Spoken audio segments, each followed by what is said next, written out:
Welcome to MissouriNet.com and for Field, Bill Pollock, along with our correspondent Mike Reeves. 19-8, the final score.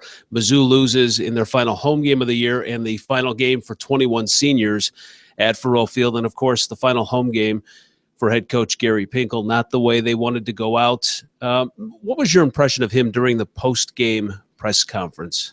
My impression was he'd rather not have to be doing this again and answering those type, because we'd known it for a while now, so this wasn't the first time he's discussed leaving. I think the fact the game went the way it did made it hard to go in and, hey, let's make this about me leaving. I mean, we just had a bad football game, and it's part of what's been a pretty rough season. For one of the rare times, I mean, he's not a bad post-game press conference guy. He doesn't always, it's not the greatest thing he wants to do, but I got the impression at times tonight that I'm going to answer your questions because I need to be here, but this is tough. This is not really what I'd want to be doing right now, not after the loss. I think had they won this game, it would have been a whole different story. There would have been a little more, he would have felt more comfortable talking about him in his last home game. I got the sense he really didn't want to go, this is about me tonight, given the fact our team just lost a tough game. That was more the sense I had. It was one of the shortest press conferences he's had this entire season. Yeah, absolutely. It lasted about 5 minutes. He'll normally talk at least 10 minutes, even when they lose. So, yeah, it was pretty short. And I think the media, people would maybe criticize and say, why don't you ask more questions? But, like you said, we've been through this. You show a little bit of compassion. I thought Pinkel said the right things. His job was to coach a football game tonight, and they lost. And you could tell that he was upset that they lost. And quite frankly, they didn't play well. No, the offense just was stagnant for basically the entire night. They had one big pass play, and that was all that they really generated there. We've seen it all year, Bill. They don't get the job done offensively. They don't run it very well. They haven't thrown it well. We've watched games like this week in and week out. The more I look at their offensive numbers, I'm still stunned. They're 5-6. I don't know where they got the 5 wins at times. It's been a rough go. I mean, there's no sugarcoating. It's been tough. I think another thing too, if you want to get back to, why don't you ask more questions about it? Why don't you it wasn't the last game. They do play again. I think that makes a difference too. They've got another game to get ready for. And you have a chance, if you would stun people and go to Arkansas and win, you got a chance to still be bowl eligible, and there's some things on the table. I think that made it a little harder too for the reporters to sit in there and make it, the end of the season and, write the epitaph for this team. It's not over yet.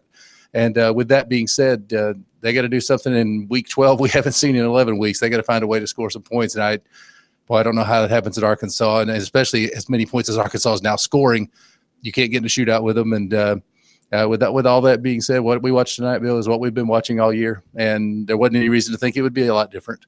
No, a lot of the same. I think you've got an offensive line that has some seniors that graduate, but even the young guys, they haven't seen a lot of time, but that's their number one priority. They've got to go out and try to recruit some guys, and that's going to take some time to build up. So this new coach who comes in is going to have quite a challenge turning that around. You would expect the wide receivers to get a little bit better with a year experience under their belt. But you've got to protect Drew Lock. I mean, this kid has taken a beating, and you can tell just in his eyes, I think, in the post game, you can tell that he's beat and tired, and certainly loves the challenge, but you can tell that it's starting to take a toll on him. I don't know how good he is yet. I have no idea. A lot of people are they pulled the plug. He was a bust. He was overrated. He should have never been that highly thought of on the recruiting boards and all this stuff. Bill, we don't know. He hasn't had a chance to stand in the pocket and deliver a ball. He hasn't had a chance. And I would interrupt you. When he's had an opportunity to stand in the pocket, he's made some great throws. And he made a couple of really good throws tonight. There was that pass to Keon DeLosa that really was into triple coverage almost. And DeLosa made a great catch. But you see, when he's got time to throw, he's really got the skills. There's no question. The skill set's there. That didn't disappear once the season started. We all saw it in the preseason. Everybody saw it when he was recruited. I just think it's totally unfair for people to sit and play that game right now that, he's going to be a bust. There's no way. You can't go there. Give it a little time. Let's see. And again, next year, what's the line going to look like? What's the receiving core going to look like? How much better are the players that are coming back? And then what type of guys come in to fortify the offense? And somebody's got to. If they come back and just say, well, what we got now is going to be enough, that'd be a little scary. There's got to be some additions. You can't just count on everybody improving that much either. But let's give Drew Lock a little bit of time here. He might not end up being what we thought he was going to be, but I'm not ready to say that after season 1 under these circumstances. No way. Right. And let's hope he doesn't transfer. Yes. I mean, you know what, Bill? You can say it, but anytime you get into coaching situations, you don't know what the returning players are thinking. They're recruited by a particular staff and a particular coach.